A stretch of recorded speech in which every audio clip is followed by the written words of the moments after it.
Bem-vindo a mais uma parte do exercício de escrita criativa onde eu estou trabalhando a origem do nosso vilão Urus. Para saber como essa história começou, o link está aqui embaixo na descrição. Hoje então a gente chega ao final dessa passagem, da vida de Urus, que conta a sua transição de um soldado idealista para um vilão. Essa história, esse arco, vai ser finalizado como os outros exercícios e vai ser postado lá no Wattpad, mas essa história vai ser desenvolvida, vou acrescentar outros pontos de vista, mais detalhes, mais elementos com relação à origem dele e mais elementos com relação à vida dele como vilão em si. Esse pedaço da história vai tratar só da transição, que era a proposta inicial do exercício. E aí tudo isso vai ser feito durante o NaNoWriMo agora em novembro, e eu vou aproveitar essa história como material inicial. Mas hoje o assunto é a transição do Urus para vilão. Então as coisas que vão acontecer com ele a partir de agora vão ser essenciais para a gente entender essa mudança.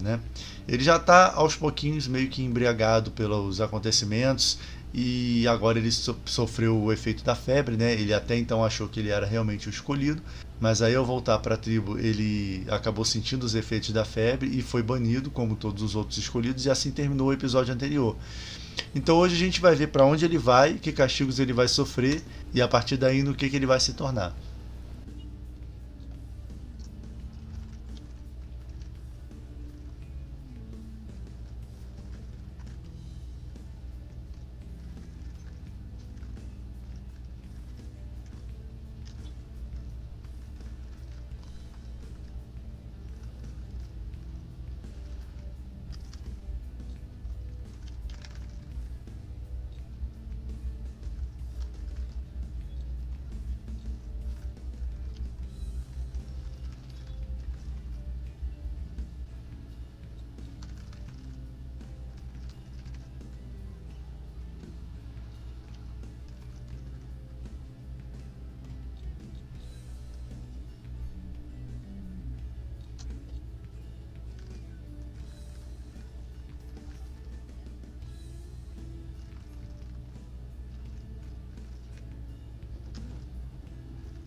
Todas essas passagens eu vou descrever muito rapidamente, pode parecer aqui que vai ficar corrido, mas na versão final isso vai ser melhor trabalhado. A questão aqui é avançar com a história. Então a gente terminou ali, levem-no daqui, mais uma vez falhamos como nosso Deus, que foi o que o líder disse, decepcionado. E aí eu concentrei aí em poucas palavras os acontecimentos que o levaram até o lugar onde ficam as pessoas que falham. Ainda que a mente estivesse confusa, Urus tentou comandar seus membros para que reagissem às investidas dos guardas, mas não lhe restavam forças. Foi retirado da elevação como um boneco, sem qualquer reação. Enquanto era carregado para fora da vila, perdeu e recobrou a consciência por várias vezes. Não havia como saber para onde estava sendo levado. Sentiu um toque frio nas costas quando foi posto no chão, depois uma dor lancinante nos olhos, que chegou a lhe devolver um pouco de vigor. Berrando e segurando o rosto, Urus sentou-se, apenas para ser duramente jogado para trás por um golpe no queixo. Então ali fazer ele sofrer um pouquinho, aquela questão dele ser cegado e enterrado vivo, a gente vai ver como ele vai sair dessa.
Então ali ele termina de ser enterrado, né? E fica num momento ali de desespero sem saber o que fazer. Aqui eu ainda preciso ajeitar essa frase.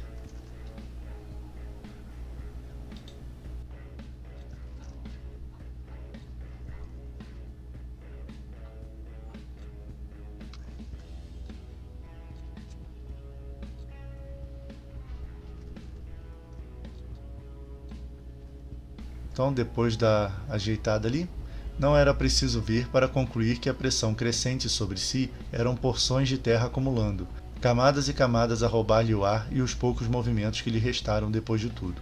Os guardas trocaram palavras ininteligíveis em uma voz abafada, antes do total silêncio.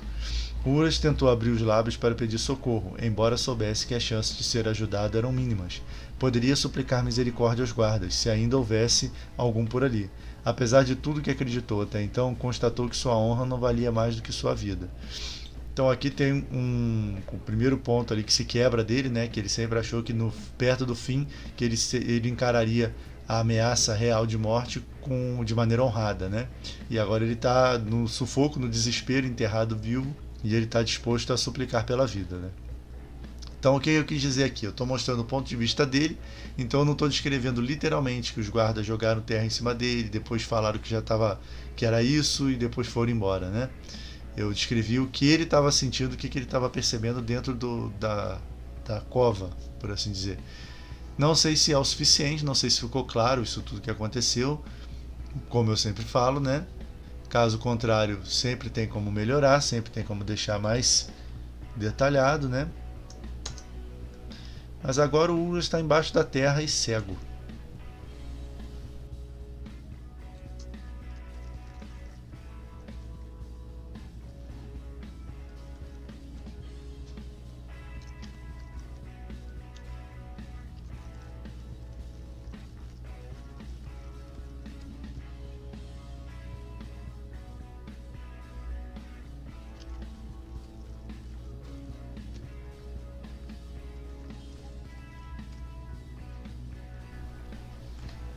Então, seguindo um momento de desespero, né? Agora eu estou chegando na crise máxima da história. Um punhado de terra úmida invadiu sua boca e traqueia na primeira tentativa de falar, né? De pedir socorro. Então era isso. Uras foi cegado e enterrado vivo pelo povo que estava destinado a salvar. Um fim bem pior do que qualquer outro que já foi capaz de imaginar. Então agora ele está sem saída, né? Realmente está certo de que há um fim. Aqui cabe um espaço para alguma visão, alguma coisa do passado, né, que ele possa ter nesse momento, né, em que tudo está acabando. Isso acontece muito em filmes, quando a pessoa vai se afogar e ela está no fundo do rio ou do mar, e aí naqueles instantes antes dela ser salva, ela tem alguns flashbacks, ela relembra algumas coisas da vida. Então aqui cabe um momento desse, que pode ser que eu acrescente mais para frente. Mas agora a gente tem que tirar ele dessa, senão a história acaba aqui, e ele não vira o vilão.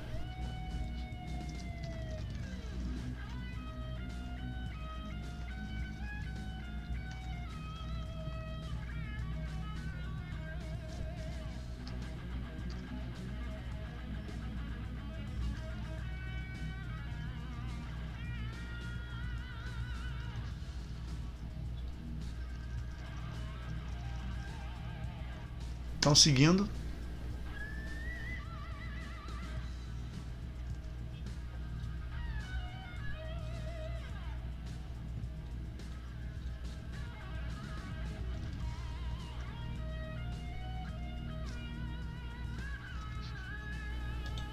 Então vamos lá, estendendo um pouquinho mais o momento, né?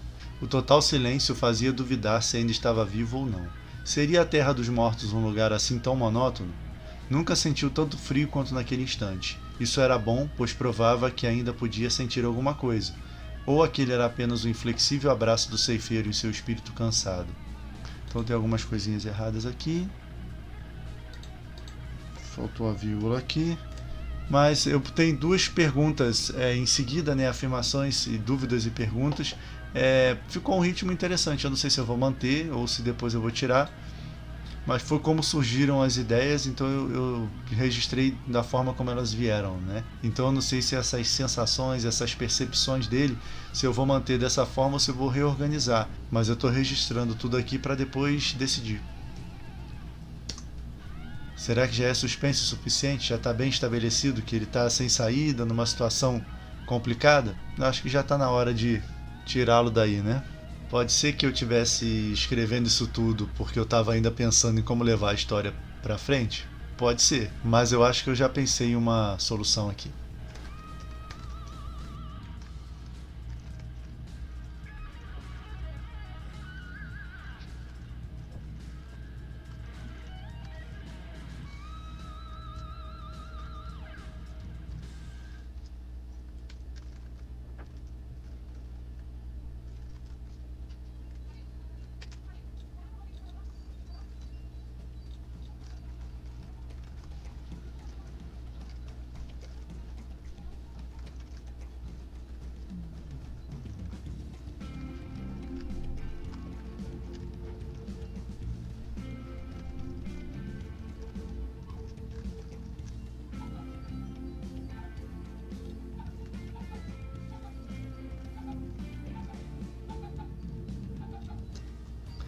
Claro que ainda tem muita coisa para resolver aqui, inclusive deixar um pouco mais claro o que está acontecendo, né?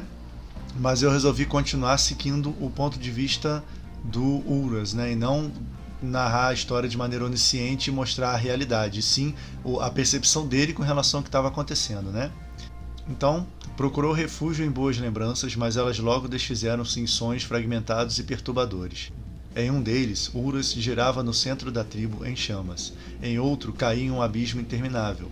No último, Lora o ajudava a deixar sua cova, recostava seu corpo contra uma parede, o alimentava, espremia o sumo de uma flor em seus olhos e ia embora. Só quando o sonho se repetiu pela terceira vez, ele concluiu que as visitas dela eram reais. Então aí eu introduzi o resgate do personagem de uma maneira que gerou uma quebra de expectativa no leitor, né? Ele está seguindo o raciocínio de que o Uras está tendo uma série de sonhos malucos, né? E esses sonhos, logicamente, são metáforas, né, para o estado de espírito dele, por aquilo que o espera mais adiante, né? Então a questão dele girar no centro da tribo em chamas, né, e cair num abismo interminável, são metáforas para a queda, né, do personagem.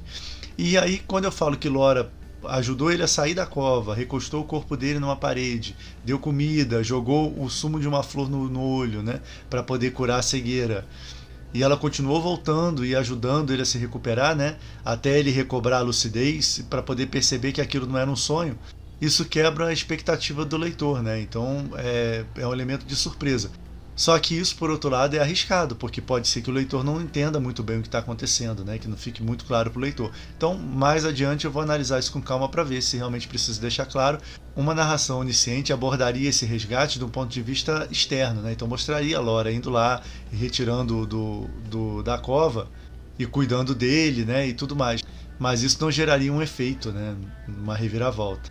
Então, agora vamos ver o que ela fala para ele, né?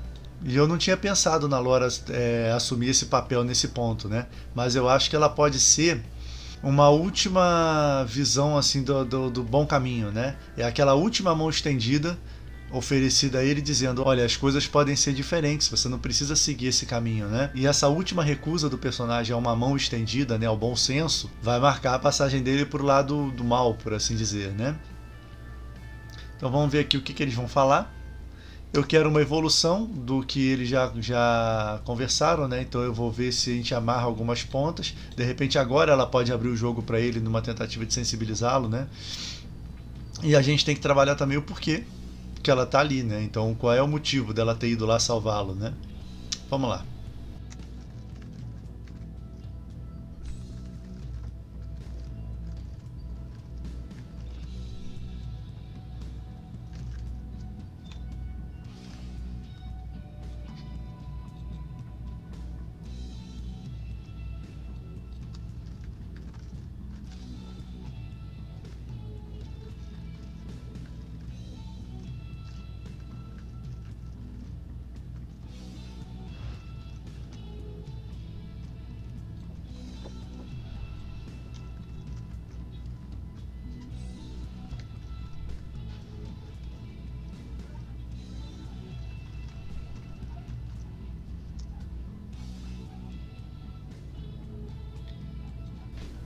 O interessante é que ela não vai ter uma relação de afeto com ele, né? É uma coisa bem pragmática, bem fria, né? É a questão de uma pessoa que não quer o mal dos outros e que não vê razão para odiá-lo, não ainda, né? Então ela está fazendo o que acha certo, mas sem afeto, sem nenhum tipo de envolvimento com ele, né? E isso a gente vai esclarecer mais para frente. Vamos tentar pensar numa justificativa para ela ter ido aí, né? Eu ainda não sei ao certo, mas a gente vai chegar a essa conclusão aí conforme a gente avançar mais um pouquinho na história, né? Então começou o diálogo assim. Acho que não preciso mais voltar. Ela indicou a tigela que depositara ao lado de Uras. Aproveite a refeição. Terá que encontrar a próxima por conta própria. Nisso a gente já está dando um indicativo de como Uras vai se virar daqui em diante, né? Porque essa é a última aparição dela aí com ele. O soldado ajeitou melhor as costas contra a parede em que estava apoiado e obedeceu. Que lugar é esse? Perguntou, erguendo o rosto da tigela para perscrutar as ruínas cinzentas que cercavam os dois. E agora cabe uma breve explicação, né? Por que as pessoas são enterradas aí e tal, né? Então vamos pensar aí no background pequeno que ela vai contar para ele do porquê de existir esse lugar aí e por que as pessoas são levadas, né?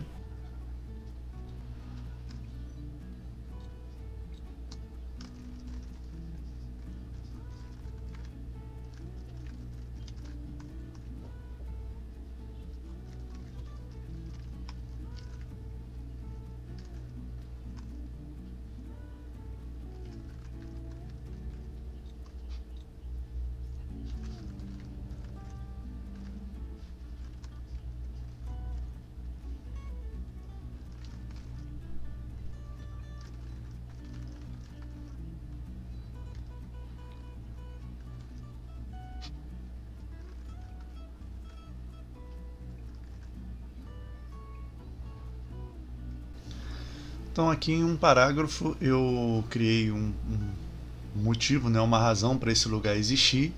Não é a melhor solução, nem a mais criativa, nem a melhor elaborada, né, mas vai servir para agora. Mais adiante eu desenvolvo isso melhor, né, como um monte de partes da história. Então ele pergunta que lugar é esse, né? E ela vai explicar. Era onde vivia a tribo, antes do Deus castigá-los com um terrível incêndio obrigando-os a partir. Assim, os escolhidos rejeitados por ele são deixados aqui, com todos os seus pertences. Segundo eles, aí tem ele e eles, aí vai confundir, né? Segundo eles, é uma forma de pedir desculpas e impedir algum castigo pela ousadia. Então, né, lógico, é uma tribo criada em cima de superstições e rituais e tudo mais, como eles moravam nesse lugar, que era até bem avançado, né? Agora pensando bem, eles moravam numa cidadela e tal, então existiam construções e tudo, e eles saíram dali para viver nas tendas, né? Então ficou uma coisa assim meio provisória mesmo. Eles parecem que têm medo de construir alguma outra coisa e receber um outro castigo, né? Agora eu pensando bem, isso dá até para desenvolver melhor quando eu for retrabalhar a história, né? A tribo agora vive em tendas, eu só descrevi tendas até então, e eles viviam numa cidade, eram bem estabelecidos. Isso é interessante. Mas enfim, essa cidade pegou fogo, segundo eles foi por conta do Deus, e aí eles partiram para outro lugar, e esse lugar ficou então onde eles enterram, né, e cegam os escolhidos fracassados como uma forma de pedir desculpa para que o Deus não os castigue por estar enviando alguém que não era digno, né? Isso eu posso até acrescentar, né, pela ousadia.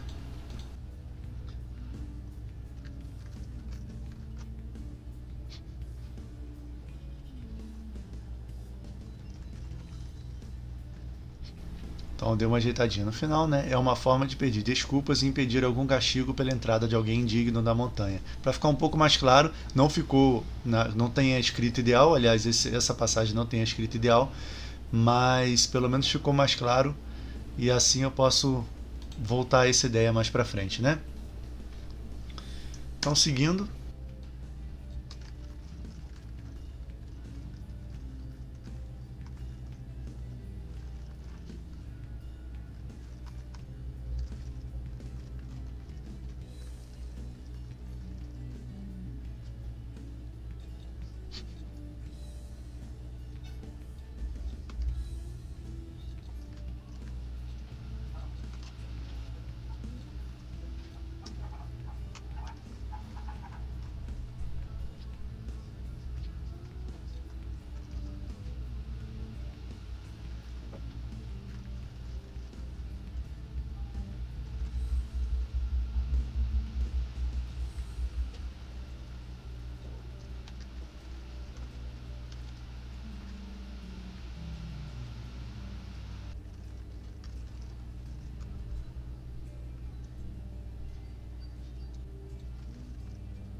Então aqui eu estou tentando justificar a atitude dela, né?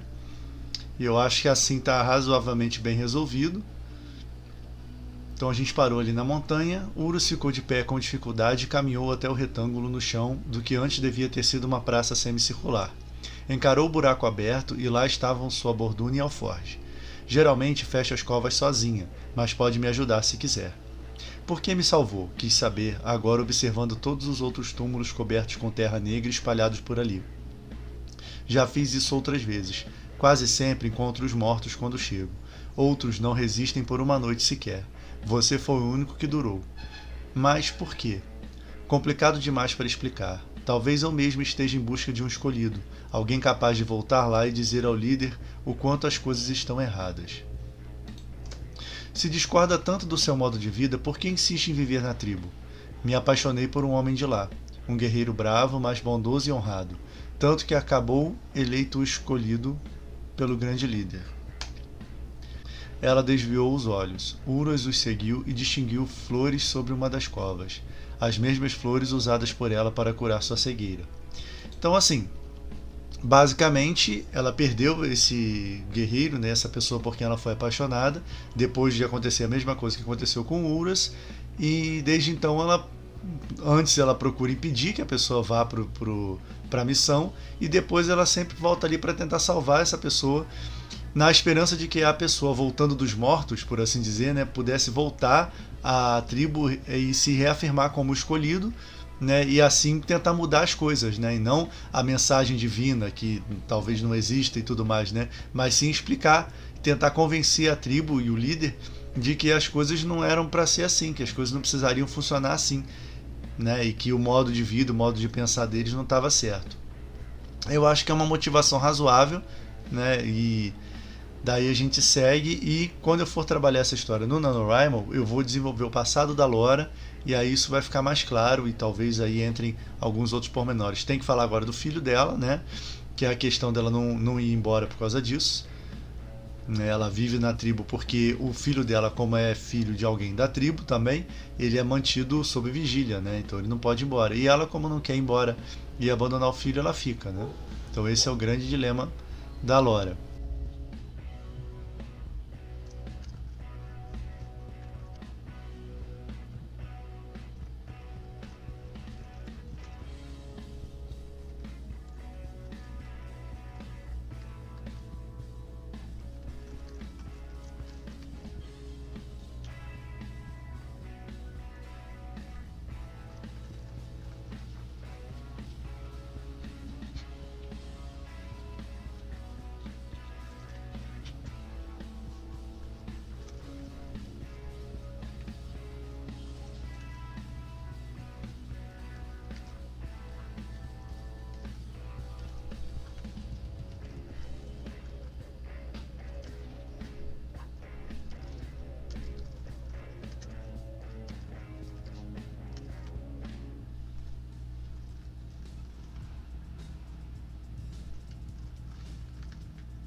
Sim, mas ele está morto, não está? Então ele está se referindo à pessoa de quem ela gostava, né?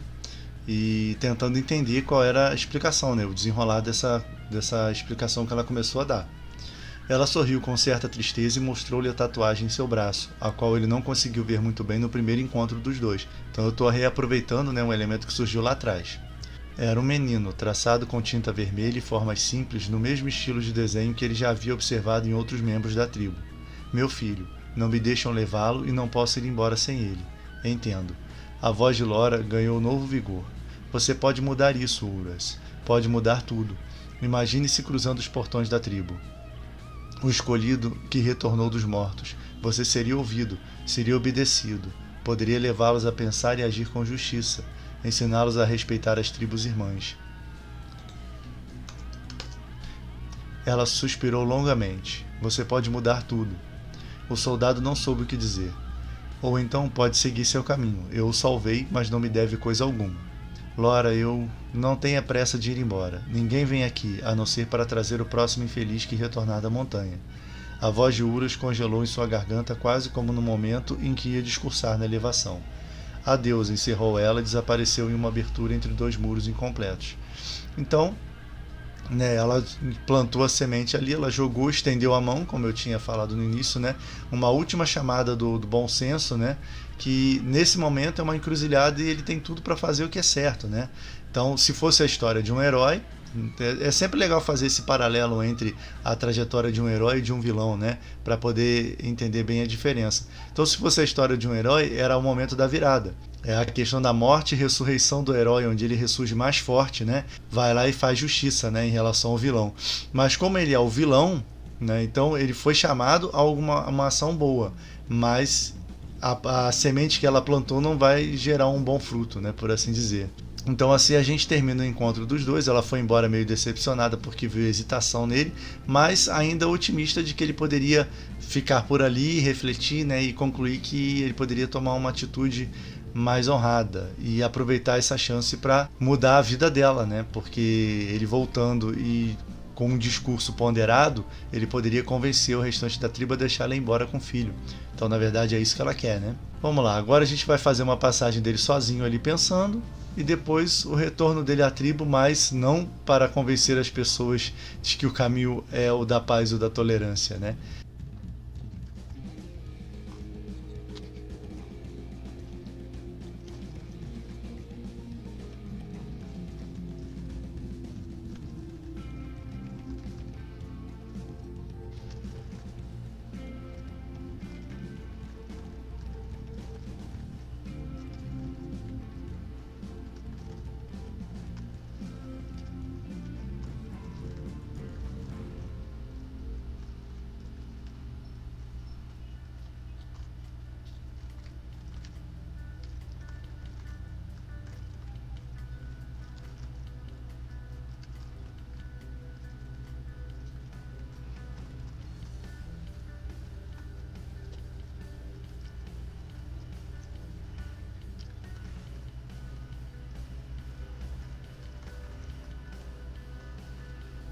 Então aqui uma passagem breve, né, contando esse momento dele sozinho ali e o que ele fez, né, para poder seguir com a vida, algumas reflexões. Como vários trechos dessa história, né, só isso aí poderia dar um capítulo em um livro, né, eu poderia estender isso bastante. Mas como a gente está escrevendo um conto, ou pelo menos uma história com a estrutura de um conto, então é interessante também exercitar a síntese, né, tentar descrever uma grande passagem de tempo, onde um personagem vai sofrer uma transformação em poucas palavras. Correndo o risco, lógico, de ou não ficar claro o suficiente, como eu tinha falado antes, ou de perder alguns detalhes, algumas informações nesse momento, né? Agora eu estou me dando conta de que ele precisa ter ficado com algumas sequelas, algumas coisas que vão justificar, né? Então, por enquanto, parece que ficou tudo bem. Então eu preciso voltar um pouquinho, não muito, para acrescentar algumas sequelas físicas, né? E agora aqui, como eu botei ele se surpreendendo com a própria imagem, também algumas sequelas na aparência, né? Então ali eu parei nos muros incompletos. Uras levou em conta ao menos aquele último conselho e decidiu ficar por enquanto. Não sabia para onde ir e, acima de tudo, perder a vontade de continuar sua busca por um líder digno a seguir. Digno para seguir. Após uma semana, considerava-se o dono daquela cidadela vazia e silenciosa. E isso é interessante, né? Porque um vilão sempre tem um refúgio e esse pode ser o refúgio desse vilão, né? Encontrou por acaso uma adaga que usou para caçar e, a partir de então, passou a vasculhar as covas, em busca de pertences dos escolhidos fracassados. Assim, descobriu que os eleitos do líder eram bem diferentes entre si. Havia utensílios bárbaros, peças da odiosa tecnologia do sul, bordunas como a sua, espadas e elmos de prata. Ao desenterrar um escudo, surpreendeu-se com a própria imagem refletida nele. Então esse foi o truque que eu encontrei para ele se ver, né? Na prata do escudo. E foi legal também para dar uma diversidade entre as pessoas que chegariam na tribo, né, e que seriam escolhidos pelo líder. Então aí a gente tem indicações de outros povos, nada muito bem definido, e depois esses povos podem ganhar nomes, né? Ou até mesmo fazer alguma ligação com outras histórias já existentes. Então aqui eu acrescentei alguma coisa na fala da Lora, quando ela fala que ele foi o único que durou. E ela continua, não exatamente como era antes, mas está vivo. Isso porque ela está vendo que ele está diferente, né? Ele só não está tomando consciência disso. Agora eu vou botar algum sintoma físico, né? Que ele está sentindo algum tipo de dor, algum tipo de limitação, né? Vamos encontrar onde a gente vai botar isso antes de seguir.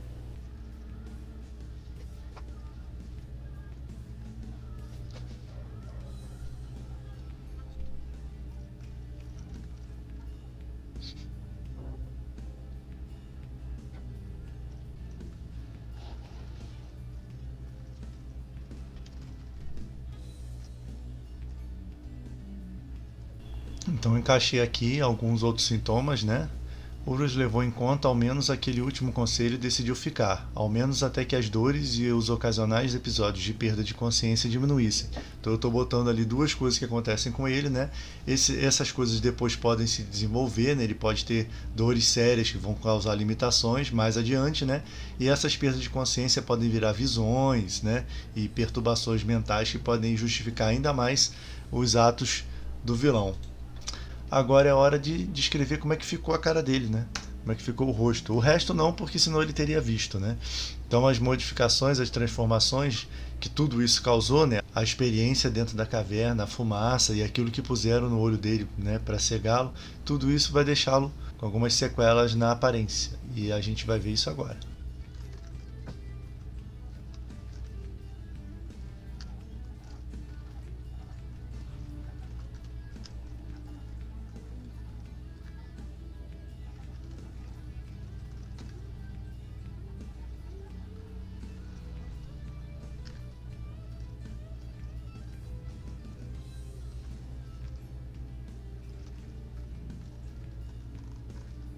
Então, seu rosto era branco-azulado como o de um cadáver, as pupilas minúsculas e esbranquiçadas, as carnes em torno dos olhos pareciam horríveis cicatrizes de queimaduras, enrugadas e retorcidas.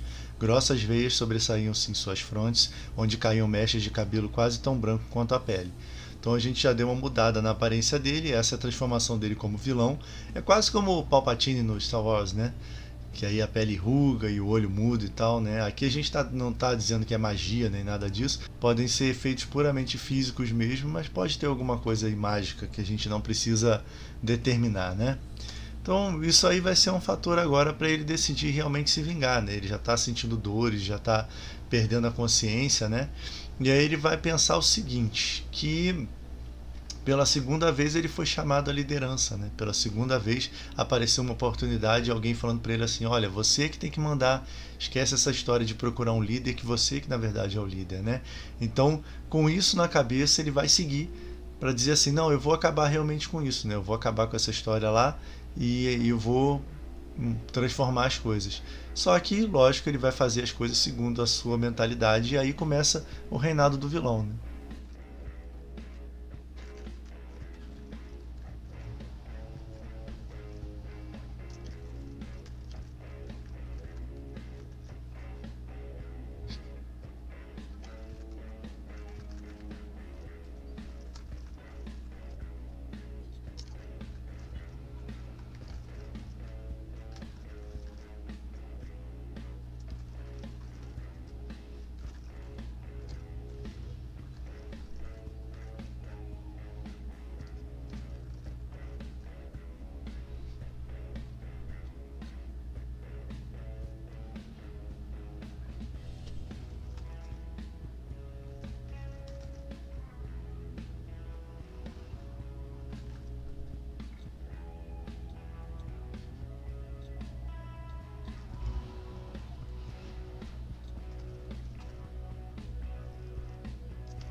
Então ali um momento de decisão, né, do vilão. Depois que ele viu sua descrição, ele atirou longe o escudo, que arrancou um naco da parede onde bateu. Laura estava mesmo certa. Era impossível ir embora e simplesmente esqueceu o que lhe aconteceu. Não havia outro lugar para ir, a não ser a tribo. Então ele era agora prisioneiro desse sentimento de vingança, né? Ele podia mudar tudo, ele queria mudar tudo, queria acabar com todos eles. Pela segunda vez em sua vida era chamado a liderar. E dessa vez, e agora... Não tem o E, né? Pela segunda vez em sua vida era chamado a liderar. Agora iria em frente até o fim. Selecionou com cuidado algumas das armas e equipamentos que desenterrou, suficientes para suprir um pelotão, e partiu. Caminhou pela noite sem lua com tamanha destreza que era como se fosse parte dela. Deixou-se guiar pelo instinto e descobriu que a cidadela queimada não ficava tão longe da tribo.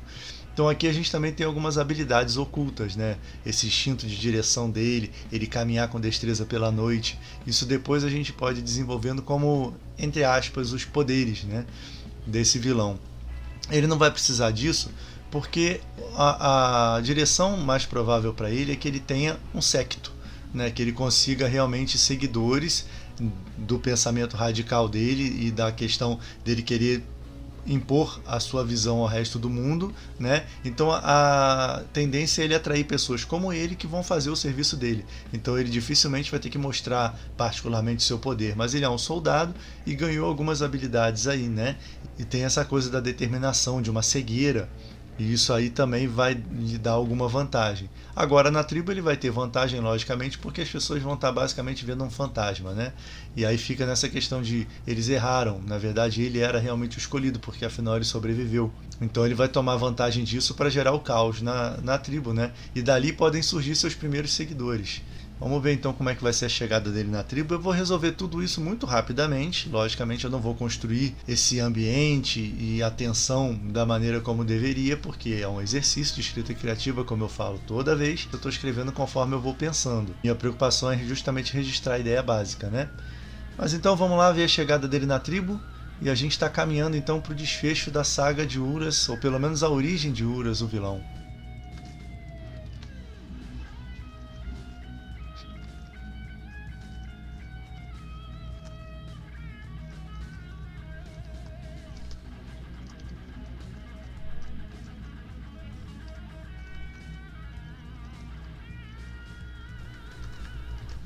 Então aqui eu coloquei o mesmo guarda, né? Ele por enquanto tem essa diferenciação que é a voz grave, mas depois isso pode ser trocado por outra característica que o diferencie dos outros, né? Então por enquanto é a questão da voz, e é interessante que seja o mesmo guarda para estabelecer algum vínculo e para estabelecer também o choque que ele vai sentir, né? Que vai experimentar quando ele vir que a pessoa que está se aproximando é uma versão fantasmagórica, né, do escolhido que ele conduziu.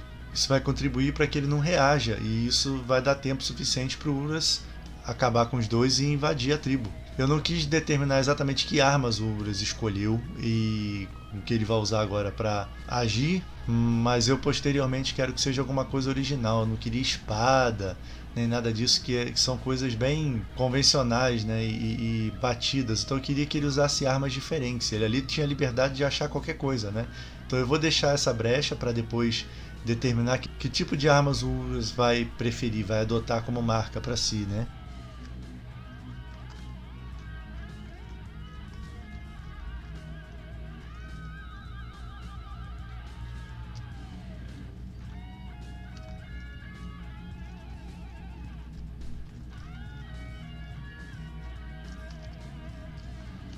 Então aqui a gente já tem o momento do impacto, né?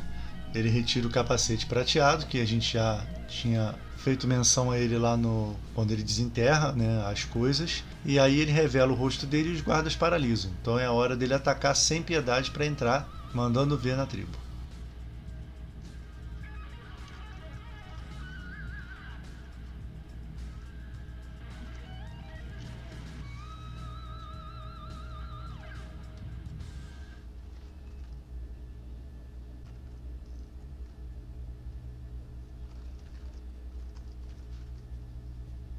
Então o Urus decapitou os soldados, né? Eu pensei em perfurar, cortar, mas não, né? Agora é o vilão mesmo, então ele já decapitou os dois.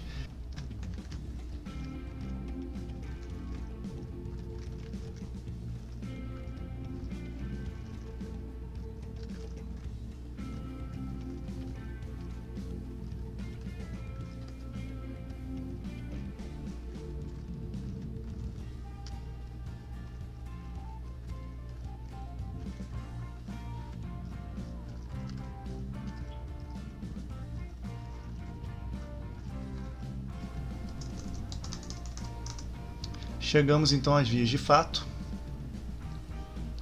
O escolhido que voltou dos mortos escancarou os portões e seguiu até o centro da tribo, sem que ninguém mais ousasse entrar em seu caminho. Homens e mulheres encolheram-se por detrás das tendas, apavorados, mas Uras não prestou atenção em nenhum deles. Avançou impassível até o grande líder, que em choque não tomou consciência da lâmina da adaga a se aproximar de seu ventre, até o momento do golpe. Essa adaga foi aquela primeira que ele achou. Ela pode ser uma arma mais especial, de repente a Lora pode dar essa adaga para ele, ou ele pode achar em alguma outra circunstância, ele pode achar na montanha. A gente pode tornar essa arma um pouco mais significativa, né? Então, estamos chegando lá, né? Estamos esticando a corda, né? Fazendo a atenção atingir o máximo possível, né? Mas dá para ficar mais tenso ainda com a Lora, né? Que é o contraponto. Então vamos adicionar uma pequena participação da Lora aqui, que ainda dá para fazer isso antes de realmente chegar ao desfecho, né?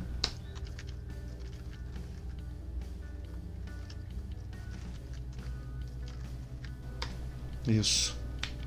Então aqui agora a gente tem a Lora no seu último esforço, né, de tentar fazer com que as coisas não degringolem de vez. Então ela não, por quê? Né? Porque não é assim que deveria acontecer. Ela pensou que iria chegar no diálogo, né? Aproveitar o impacto da sua presença voltando dos mortos para dialogar com as pessoas dali, né? Mas não, ele já chegou tocando terror e em vias de matar o grande líder, sem trocar conversa, né? Sem trocar palavra. E ela diz então, não faça isso, não desse jeito, e é aí que a gente chega no desfecho da nossa história, né? Como eu falei no começo, isso vai ser um conto, né? Então essa passagem, essa parte dele na tribo aí, essa incursão até a tribo e o resultado disso ainda vai fazer parte do final deste conto, e esse conto vai ser ampliado em um livro, né? E sendo assim, depois de tantos episódios, finalmente a gente tem a transformação de Uras, né, de soldado idealista a um vilão. Se você quiser saber como essa história termina e a versão melhorada desse conto, com acréscimos de detalhes e diálogos, descrições e tudo mais, ele vai estar disponível para leitura completo no Wattpad, eu vou deixar o link aqui embaixo. E você pode também acompanhar a transformação dessa história num romance de 50 mil palavras, com os vídeos que eu vou fazer agora durante o NaNoWriMo em novembro. O final dessa história você lê lá no Wattpad, o link está aqui embaixo na descrição. Na descrição também tem os links para nossas redes sociais e para o nosso site, onde você pode ver os nossos últimos lançamentos. Aqui do lado tem a playlist com todas as histórias escritas até agora. Fez o exercício também? Publique e manda o link para a gente. Era isso para o vídeo de hoje, abraços e até a próxima.